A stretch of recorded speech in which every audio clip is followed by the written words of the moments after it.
Well, I apologize to everyone that was tuned into that last video. I don't know what happened. I look over and the video had stopped and it did not allow me to restart it. So hopefully everyone will tune back in. I had about 20 to 30 people watching at the time.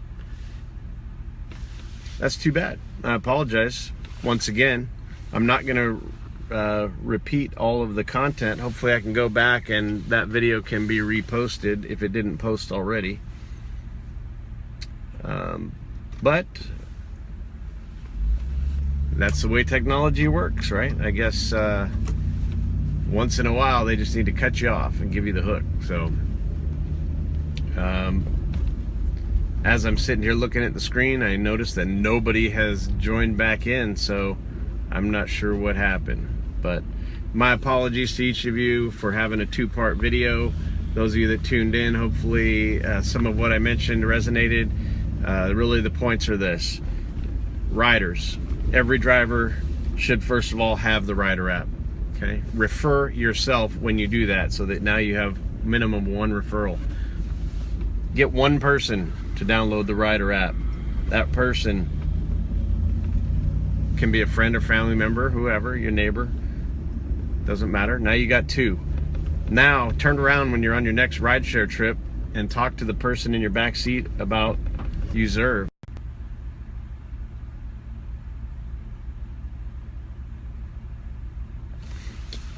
All right, is this back on? Wow. All right, I apologize again for whatever technical difficulties have caused the video to stop. So that has now happened twice, but I was able to get this second one back. So thanks for hanging in there. Looks like there's still some of you watching. So I think I can remember where I was, but we were talking about ridership, and every driver should be up to 3 referrals. And if you can't get to 3 referrals in 2 months, we got to reevaluate how we're communicating it. So please just follow the suggestion there and get at least 3. Anyone that has questions on how to improve rider communication, rider sign up, post it here in UZURV for Drivers Facebook group, and there is 1,600 drivers out there, many of which are having very, very successful results with communicating with their riders and increasing their rider and driver referrals. So enough to beat that dead horse. And because I'm on the second part of this video, I lost my timestamp. So if I go long today, post it in the comments. Feel free to tell me to keep it shorter. Anyway, moving on. So last week the UZURV operations team, we took a team of 4 and we did kind of an abbreviated version of our road trip that we did back in July. This one was probably much more abbreviated, but we hit Harrisburg, Pennsylvania, Pittsburgh, Pennsylvania, Columbus, Ohio, Cleveland, Ohio, Cincinnati, Ohio, and back through Charleston, West Virginia. So and all of that in about 2.5 days. So that was kind of a whirlwind tour, but I want to, welcome all of those drivers that we had a chance to meet on that trip. Hopefully you're tuned in watching this video, because I know the majority of them did join into the group right away. It's a great source for information, and we're glad to have you here. So we did that trip. It was nice to get back out on the road, shake hands with some drivers, and once again let them know that we're real people, and I think most of them really voiced their appreciation for that. So being able to meet somebody specifically from UZURV and ask the questions face to face is pretty cool. So we like doing it. We want to get out there more. We hope to go into 2017 with multiple operations teams that'll be deployed at the same time to be able to cover more ground. So we're committed to being out there in the field and meeting drivers. That's what we're going to continue to do. So hope to see you all soon. And yes, before all the Florida guys say, when are you coming to Florida? We will be there. It's on the list. So We just got to figure out the best time and the best way to map it out for coverage, and we will be back in the Florida market to make sure you guys get some attention. So thanks again for tuning in.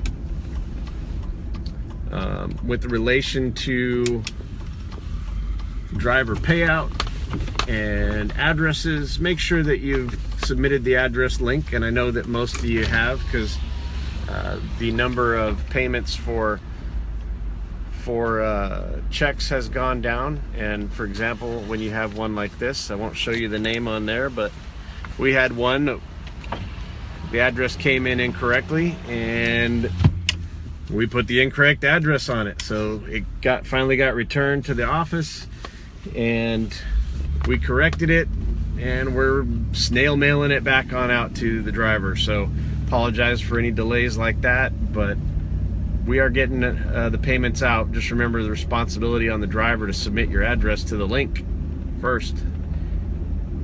Then, just as a FYI to everyone else, we're in the process right now of going back to every month, going all the way back to May of 2016. So everything since May that for some reason either driver didn't claim, driver had the wrong address, driver had no address, driver rejected the square cash and we couldn't send it to them, whatever the reasons are that we have residual amounts for any of you, all of that is being reconciled right now, and we will do a kind of a one-time cleanup before the end of the year to get all that paid to you. And if we've got small amounts that are below that $5 minimum, at least we have a year-end total. We can communicate to each of you, let you know what it is, and that'll roll into 2017. We don't really want it to, but if it does, that's okay, and we'll get that we'll get all that cleaned up and make sure that there's not too many unclaimed funds floating around. All right, so I'm gonna pull over here for a second. I want to take a look at your comments. I'm gonna try to get the sunlight not to reflect in the phone, and I think that's good. Hopefully I can read the comments here.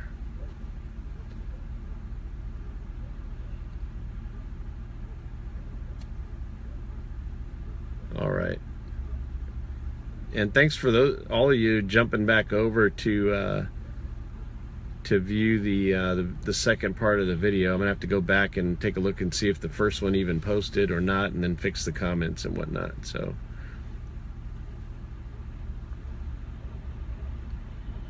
all right, yeah, Raymond, Wesley, Gene, Mark Steven, appreciate you guys all tuning in. So you know, having a solid group of advocates for UZURV in each of the markets is definitely a benefit to us, and we definitely want to thank you all for being with us from the beginning. I mean, Raymond, Tanya, and Gene have been, and even Jack Sordo have been with UZURV from the beta period.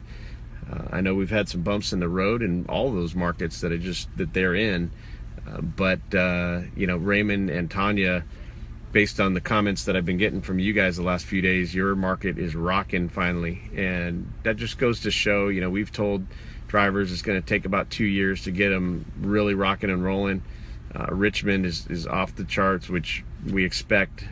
But now Winston-Salem, Piedmont Triad, Greensboro area down there in North Carolina is really taken off. So, you know, that market has been with us since February. And Northern Virginia signups are rapidly increasing right now. So Jack, it's just a matter of time before that starts really getting to the point of being annoying up there as far as the quantity of reservations that you're hearing the honk go off. Tanya just confirmed in the comment there that it is picking up. Ibrahim, thanks for tuning in. I see you on there. Bill Scroggins and Indy, thank you for joining in. Yeah, so I mean, it's exciting for us, you know, when we, you know, I was just talking with Harold and Amjad the other day. I said, hey, do you remember when, you know, we signed up our first driver? And that wasn't that long ago. I mean, we're talking back in, aside from the 17 initial beta ambassadors that existed in Richmond, Virginia, of which I and Amjad are 2 of those ambassadors. you know, we had no drivers. It was, you know, 17, I guess, would be the minimum number, since they were the ones that first got the first beta version. But 17 drivers, and there were no riders on the system. And guess who the first 17 riders were? Of course, it was the drivers themselves. So it wasn't that long ago, you know, less than, you know, it's about 8-9 months, and now the ridership is in the thousands, the tens of thousands. The drivers is in the tens of thousands. You know, once we get the ridership above 100,000, maybe we can tell you when that occurs. Maybe we can't, because it's financial in nature, and a lot of people ask, how many drivers, how many riders? In your markets, we can typically tell you how many drivers in order to get a market open, but once the actual numbers start flowing in and the revenue starts attaching to those numbers, we just can't share it. You know, most companies don't share financials, and we're one of them. So, but we appreciate you guys sticking with it, because it is rocking and rolling in the early markets right now, and soon to be picking up in a lot of the new markets. We passed 70 markets today. So, you know, Harold opened, I think we are making an announcement if we didn't already. I don't want to let the cat out of the bag, but I believe Atlantic City, New Jersey, and Greenville, Spartanburg, South Carolina. So those two are going to be open today. And if I get in trouble for telling you, shame on me. So we originally had you know, I think our original goal was 144 by the end of the year. We slowed down quite a bit so that we could do our server migration. So now we're targeting to get to 90 to 100 markets by the end of the year, which I think is easily attainable now. So, hey, we got a good comment in here from Dan. So let's take a look here. And Dan says, winter's approaching here in Tahoe. Yes, it is. Congratulations, being a Californian. I hope you actually get some snow this year. We're getting our first few snowstorms this week. Ah, there we go. And next, is the vehicle type going to also included update to Uber Ski? I think we already added it. I think if you go look at the amenities right now for your vehicle, you see that it has ski rack available. We are not going to designate Uber Ski specific, because I think Uber Ski, I don't know if that has to be an X or an XL. If you can clarify for me. The rider is going to request a basic vehicle, which is X or LYFT. If they request a large vehicle, we designate that is Uber XL or LYFT Plus. And if they designate a luxury vehicle, it's going to be a Uber Lux or Uber Select or Uber SUV.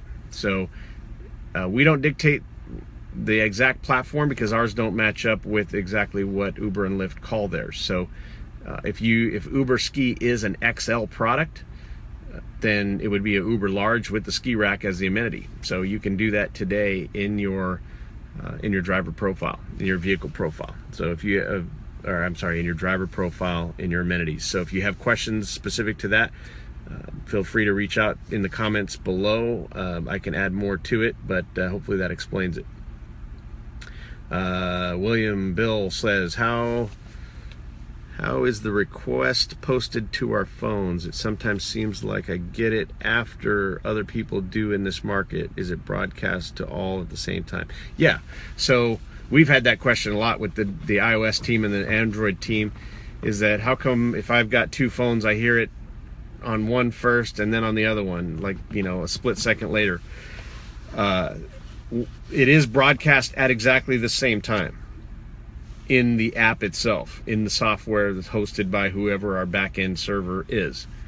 At that time, it gets transmitted through the network to whoever and wherever you are. So yes, everything should happen at the speed of light and all happen at the identical moment. Depending on whether you're on Wi-Fi, whether you're on cellular, whether you're in a good market, who your carrier is, all those things, whether you're in a metal building, who knows, all of them can affect how quickly you get that notification. But it should, ideally, it's sent at the same time. But a lot of the activity in the app is actually hosted on your phone. So in the phone, in the native device, you know, it has to get that signal and then have a reaction to make that sound. So whatever that delay is, unfortunately, is out of our control. So if you notice that you've got something that's lagging way behind, like I know I've got an iPad that's connected on Wi-Fi at home, and it always goes off after my phone. And it just kind of makes sense because it's going through the router into my house, you know, through the Wi-Fi and all and whatnot into the iPad. So that's just an example that I have. All right, Harold says he just confirming that yes, we are opening the some more markets. Atlantic City, South Jersey, Greenville, Spartanburg are live. Great news. So I wasn't incorrect. That's good. I appreciate it when I'm actually right when I say something. All right, Dan says he did find the ski rack. Okay, good. If it's there, no problem. Those amenities, if you see things in there that are worthless, let us know. If you see things that need to be added in there, let us know. And we can make those changes pretty quickly because those are within our control. We don't have to reprogram anything to make those happen.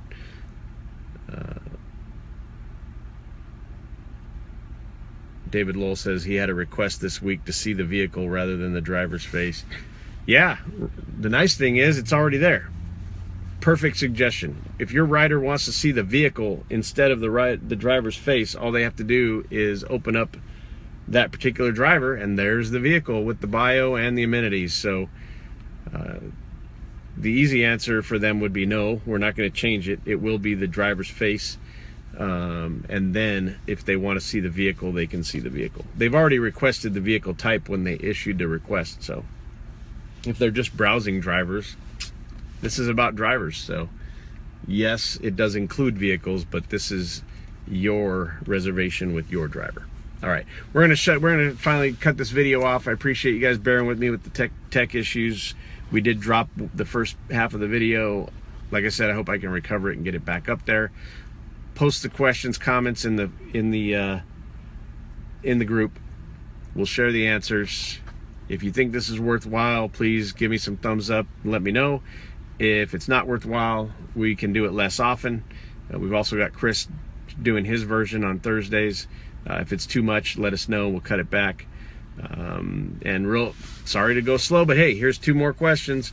They wanted to see the vehicle without having to do anything. Okay, well, the answer is no. They have to do something. Tanya, I would like to find a way to have notification to come through in some way, even if I have the phone on silent. It does. The notification comes down. You can adjust your banner notifications, they call it, in your device, whether it be iOS or Android. Even though the phone is silent, it will still notify you. I know it was probably something I would need to do on my phone. Yes, it is. And all right, Tanya, thanks for the heads up. And yes, thanks for the comments. We like doing it. I commit to doing it, and I'll keep doing it as long as it's worthwhile. But your half of this is every single one of you better have at least 3 referrals based on the homework. Again, appreciate you tuning in.